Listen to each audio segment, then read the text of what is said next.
नमस्कार, आप देख रहे हैं सी न्यूज भारत। मैं हूं आपके साथ स्नेहा सिंह। वक्त हो गया है न्यूज बुलेटिन का। इस बुलेटिन में हम जानेंगे कि कहां से शुरू हो रही है बहुजन कल्याण यात्रा, कहां के मोमबत्ती के कारखाने में लगी भयंकर आग और लाखों का हुआ नुकसान। ऐसी तमाम खबरों पर विस्तार से करेंगे चर्चा। तो चलिए शुरू करते हैं खबरों का सिलसिला। रिपब्लिकन पार्टी ऑफ इंडिया की 26 सितंबर से शुरू हुई बहुजन कल्याण यात्रा कई जनपद होते हुए आज आजमगढ़ पहुंची। यात्रा के लालगंज पहुंचने पर कार्यकर्ताओं ने प्रदेश अध्यक्ष पवन भाई गुप्ता का भव्य स्वागत किया। यात्रा लालगंज से पलहना, जयनगर, मेहनगर होते हुए मुबारकपुर पहुंची। रथ के आगे आगे सैकड़ों मोटरसाइकिल के साथ कार्यकर्ता अगवानी में चलते रहे। बनारस से रथ यात्रा आजमगढ़ में आई और अगले दिन ये यात्रा मऊ जनपद जाएगी। एक दिन एक जिले में ये यात्रा है। इस यात्रा का समापन 18 दिसंबर को लखनऊ में होना है। प्रदेश अध्यक्ष के साथ प्रदेश महामंत्री राकेश सिंह, प्रदेश प्रवक्ता पवन उपाध्याय, जिला अध्यक्ष राजाराम भगत, युवा प्रकोष्ठ के अध्यक्ष रमेश राम, जिला उपाध्यक्ष संजय, लालगंज प्रभारी दीपक लाल बहुजन कल्याण यात्रा के साथ रहे।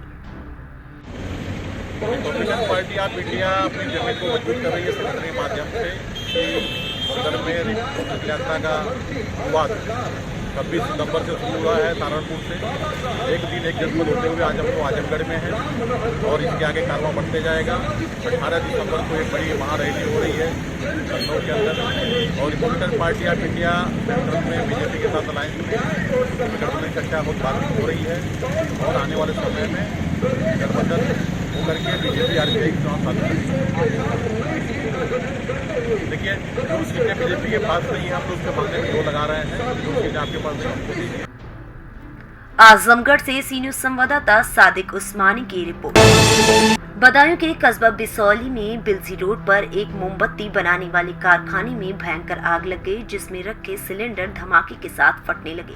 रात्रि में धमाका होते ही हड़कंप मच गया। पुलिस और फायर ब्रिगेड को सूचना दी गई, लेकिन फायर ब्रिगेड बहुत देर से पहुंची। कड़ी मशक्कत के बाद आग पर काबू पाया गया। जिले के बिसौली में बिलसी रोड पर यह हादसा हुआ है। कारखाने में रात्रि में भयंकर आग लग गई। आग लगते ही कारखाने में रखे गैस सिलेंडर फटने लग गए। प्रत्यक्षदर्शियों के मुताबिक लगी आग में लगभग 20 से 25 लाख रुपए का नुकसान बताया जा रहा है। अंत में पहुंची फायर ब्रिगेड ने बमुश्किल आग पर काबू पाया। बदायूं से आसिम अली के साथ मोहम्मद शादान की रिपोर्ट। एक और जहां राज्य की योगी सरकार किसानों को लेकर बड़ी बड़ी बातें करती है, लेकिन हकीकत इसके ठीक उल्टा नजर आती है। गेहूं की फसल की बुआई का समय है, लेकिन ऐसे समय पर चरमराई विद्युत व्यवस्था से किसानों के माथे पर चिंता की लकीरें हैं। बंजर जमीन को बिना सिंचाई के कैसे बोया जाए, लेकिन विद्युत विभाग पर इसका कोई असर नहीं नजर आ रहा है, जिससे परेशान सैकड़ों किसानों ने आज नाधा विद्युत उपकेंद्र का घेराव कर विद्युत व्यवस्था सुचारू रूप से शुरू करने की मांग की है।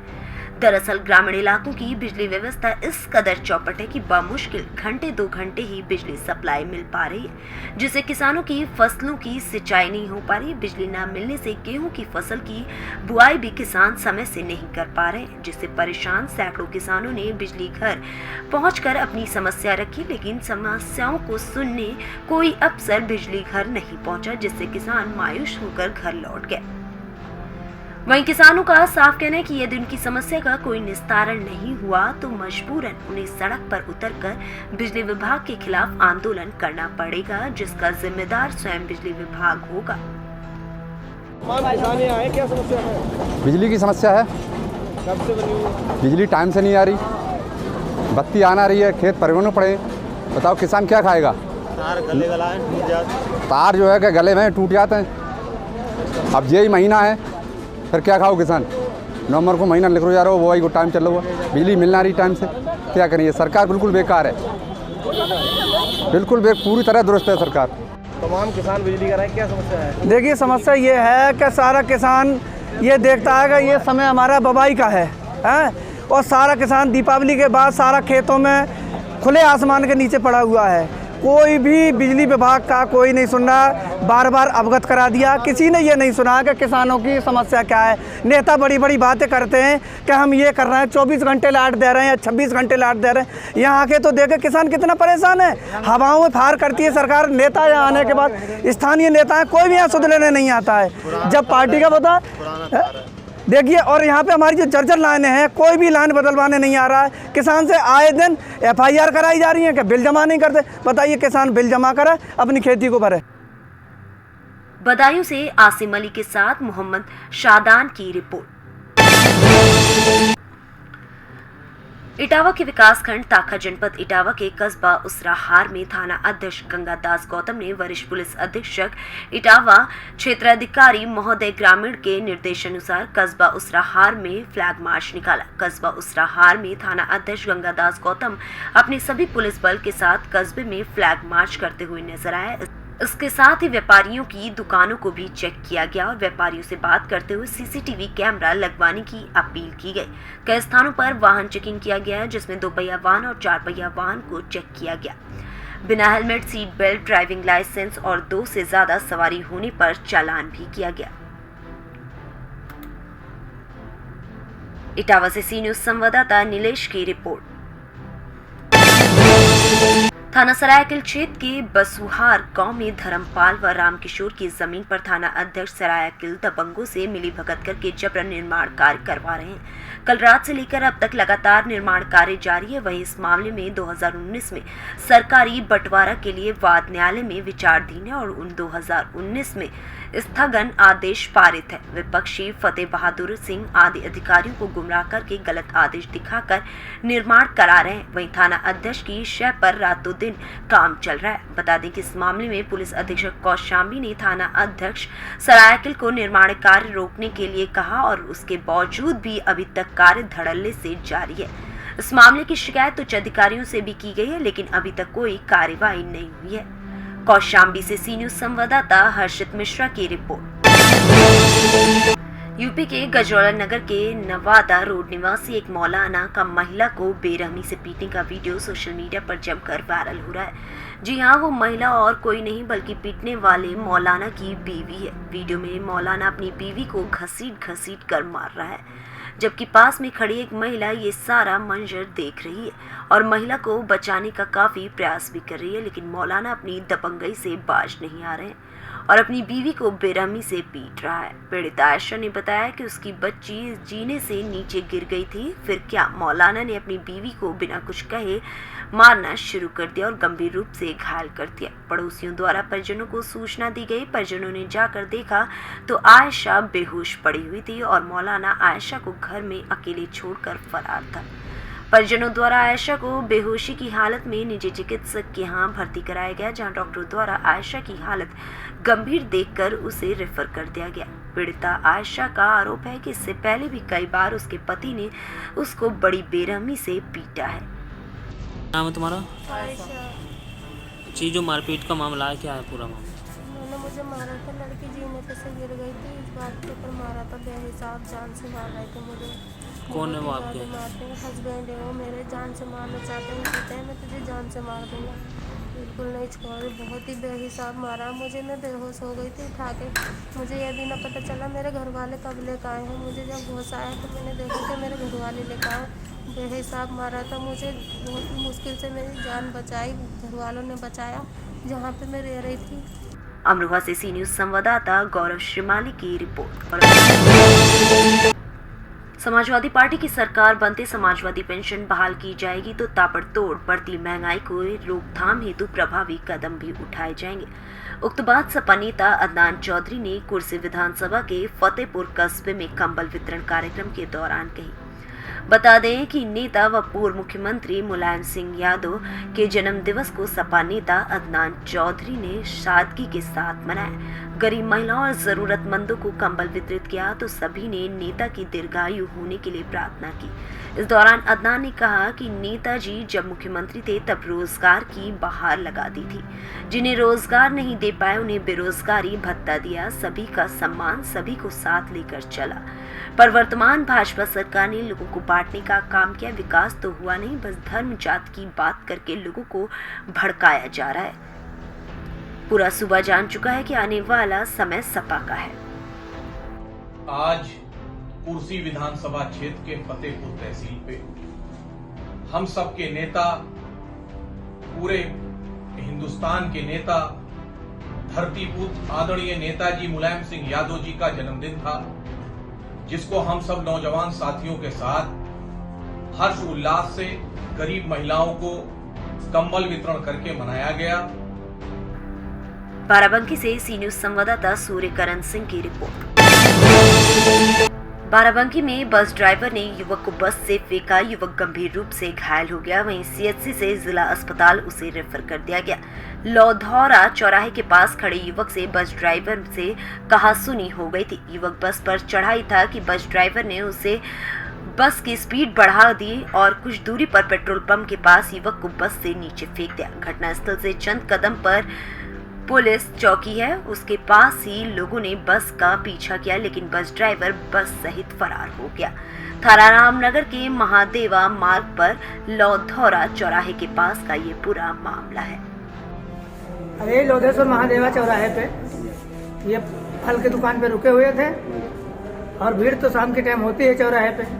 बस वाला अपने स्पीड में आ रहा था। कौन सी बस? बस वही एक हरे कलर की थी, आगे शीशा नहीं है उसमें, बेल्बो बस है। डेली वो निकलती है उसी रोड पे, हम लोग उसको अच्छी तरीके से जानते हैं। तो रही बात क्या है कि इनकी मोटरसाइकिल में किनारे खड़ी हुई थी, रोड पे थी भी नहीं। ये बस वाला इनसे कुछ गाली वाली देने लगा। उसी परपत में बस के अंदर गया कि भाई गाली क्यों दे रहे हो। इतने में बस वाले ने क्या किया कि इनको बस में आगे बढ़ा ले गया और जैसे सिंह पेट्रोल पंप के पास पहुंचा तो वहीं पेट्रोल पंप से बस से नीचे फेंक दिया, फेंक के चला गया। हम लोग उसका जब जान पाए 5 मिनट के बाद तो इनका पीछा किया जरूर लोड तक, लेकिन हम लोग पकड़ नहीं पाए क्योंकि बाइक से थे और वो बस में था। और हम रामनगर थाना अध्यक्ष महोदय को फोन भी किया, लेकिन उसके बाद इनका क्या हुआ? नहीं, उन्होंने कहा कि अभी हम। बाराबंकी से सी न्यूज संवाददाता मोहम्मद अरशद की रिपोर्ट। इन दिनों शहर में बुजुर्ग दंपतियों को लगातार परेशान किए जाने के मामले सामने आ रहे हैं। ये तो गनीमत है कि अधिकारियों के दखल के बाद बुजुर्ग सम्मान के साथ अपने घरों में रह रहे हैं। ऐसा ही एक मामला और सामने आया है। यहाँ कलयुग की बेटी ने अपने माता पिता की पूरी संपत्ति हड़प कर उन्हें घर से बेदखल कर दिया है। पिपलिया राव स्थित राजदीप पैलेस कॉलोनी निवासी एक बुजुर्ग दंपत्ति में पुलिस प्रशासन के वरिष्ठ अधिकारियों से अपना हक दिलाने की मांग की है। दरअसल दंपत्ति पूर्व में अपनी बेटी को रहने के लिए दिए गए घर में ही निवास करते थे। इस दौरान बेटी उनका विश्वास जीतकर उनके शपथ संपत्ति पर कब्जा कर ली है। 86 वर्षीय मोहन सिंह और उनकी पत्नी जसवंत कौर ने बताया कि उनकी पुत्री हरिंदर कौर काजू कॉलोनी निवास करती है। दरअसल उनके मकान में बुजुर्ग दंपत्ति का नाम है और उन्होंने अपनी बेटी और उसके परिवार को ये घर देने की बात कही थी। दंपत्ति ने अपनी शिकायत में बताया कि बेटी ने पहले सेवा के बारे में उनका विश्वास जीता, उसके बाद उस फ्लैट की रजिस्ट्री धोखे से करवा ली। यही नहीं, हरविंदर ने पोस्ट ऑफिस के खाते से लाखों रुपए भी हड़प लिए। आरोप ये भी है कि इसके बाद भी हरिंदर को संतोष नहीं हुआ तो दंपत्ति की तकरीबन 150 ग्राम सोने के आभूषण, अन्य जेवरात, घर का सारा सामान भी रख लिया। वह इस मामले में संबंधित थाने भवन कुआं जिला प्रशासन एवं पुलिस के आला अधिकारियों को शिकायत की गई है। बैंक में रखे, बैंक में ब्याज जाता था, वो पैसे उनको देता मैं पैसे को संभाल बच्चे को पैसे देने के लिए मना कर दिया और दवाई लाने के लिए रोक दी, मैं दूँगी और चले जाऊँगी। उनके साथ रहते थे और मक्के बुजुर्ग आदमी थे तो घबरा गए। लड़के को फोन कर ऐसी ही बात है तो घबराओ मत, चिंता मत करो, मैं आ जाऊँगा। उन्होंने कहा भाई बच्चा देना बनते है कि क्या करें, बस सज़ा मिलना चाहिए। उसने हमको धोखा दिया है, पैसे होते हुए हमको नहीं दे रही थी, हमारे पैसे हमको देने में इनकार कर रही थी, इसलिए उसको सज़ा होना चाहिए उसके ऊपर। ये हमारा सबसे छोटा पुत्र हूँ और मेरी शादी 27 साल की हो गई थी। शादी के 1 साल बाद ही मैं अलग अपना जीवन यापन कर रहा था। मेरे माता पिता भी सक्षम थे, उनके पास अच्छी संपत्ति भी थी, मकान, धन दौलत सब था उनके पास, किसी तरह की उनको कमी नहीं थी। लेकिन क्योंकि मैं अलग हो चुका था और ये अपने खुद ही काम करते थे, अपने बड़े बेटे के साथ रहते थे। फिर कुछ दिनों बाद वो बड़े बेटे से भी अलग हो गए और ये अपना जीवन यापन स्वतंत्र रूप से कर रहे थे। मेरी माता अभी भी खाना वाना बना लेती है, सब कुछ खुद ही करती है, स्वयं का काम। लेकिन कुछ दिनों पहले या कुछ महीनों पहले मेरे पापा की तबीयत ख़राब हो गई और काफ़ी ज़्यादा बड़ी प्रॉब्लम हो गई उनको, तो इस वजह से मेरे पिताजी ने अपनी सारी प्रॉपर्टी जो है, मेरी बहन है हरिंदर कौर खुराना, उसको पावर दे दिया और चेकबुक और पासबुक और सारे उसको दे दिए, क्योंकि वो सेवा भी कर रही थी। तो मैंने उनको बोला, मेरी सिस्टर को, कि आप जितनी सेवा कर रहे हो बहुत अच्छा कर रहे हो, मेरे माता पिता की सेवा मैं तो नहीं कर पा रहा हूँ, क्योंकि आपके करीब रहते हैं वो। आप रहते हो जयरामपुर कॉलोनी में, इन्होंने काटजू कॉलोनी में मकान लिया था, 2 फ्लैट खरीदे थे इन्होंने, तो 1 फ्लैट उन्होंने अपनी बेटी को रहने के हिसाब से दिया। घर का बहुत सामान वो ले गई है, मकान भी उसने अपने कर्जे में कर दिया। इंदौर से सी न्यूज संवाददाता सुरेश की रिपोर्ट। जिला अधिकारी ने मीडिया से वार्ता करते हुए बताया कि गृह विभाग के आदेश है कि जेल कारागार में किसी भी तरह की कोई गतिविधि न हो। उसी के तहत हम जेल में आए थे। हमने हमारे द्वारा सारे बैरक का निरीक्षण किया। उन्होंने बताया कि कुछ बैरक में तंबाकू, बीड़ी, सिगरेट मिले हैं। इसको हमने मना किया है कि किसी तरह की कोई सामग्री अंदर न जाए। जी डीएम साहब, ये अचानक जेल पे आना हुआ, क्या मामला है? देखिए, हमारा और एसपी साहब का नियमित निरीक्षण होता रहता है। इसमें गृह विभाग के आदेश भी है कि जेल का नियमित निरीक्षण किया जाए और कोई किसी प्रकार की अवैध गतिविधि वहाँ पर ना हो, तो उन सब चीज़ों को लगातार रेगुलर वॉच किया जाए। तो उसी के तहत हम लोग यहाँ पर आए थे। सभी बैरकों का हमने निरीक्षण कराया है। कई जगह कुछ जो तंबाकू, सिगरेट आदि जो चीज़ें मिली है उसको हम लोग अपने निरीक्षण आख्या में लिखेंगे। जेल प्रशासन को लगातार पहले भी हम लोग आगाह करते रहे हैं कि किसी प्रकार की अवैध सामग्री अंदर ना जाए। मिलाई के दौरान भी जो सामग्री लेकर जाते हैं लोग, उसकी प्रॉपर चेकिंग करें। कोई असला या अन्य कोई ऐसी सामग्री ना हो जिससे कोई जेल प्रशासन को लॉ एंड ऑर्डर की प्रॉब्लम झेलनी पड़े। तो सारे रामपुर से सी न्यूज संवाददाता साजिद खान की रिपोर्ट। फिलहाल इस न्यूज बुलेटिन में बस इतना ही। देश विदेश की ऐसी तमाम खबरों को देखने के लिए बने रहे सी न्यूज भारत के साथ।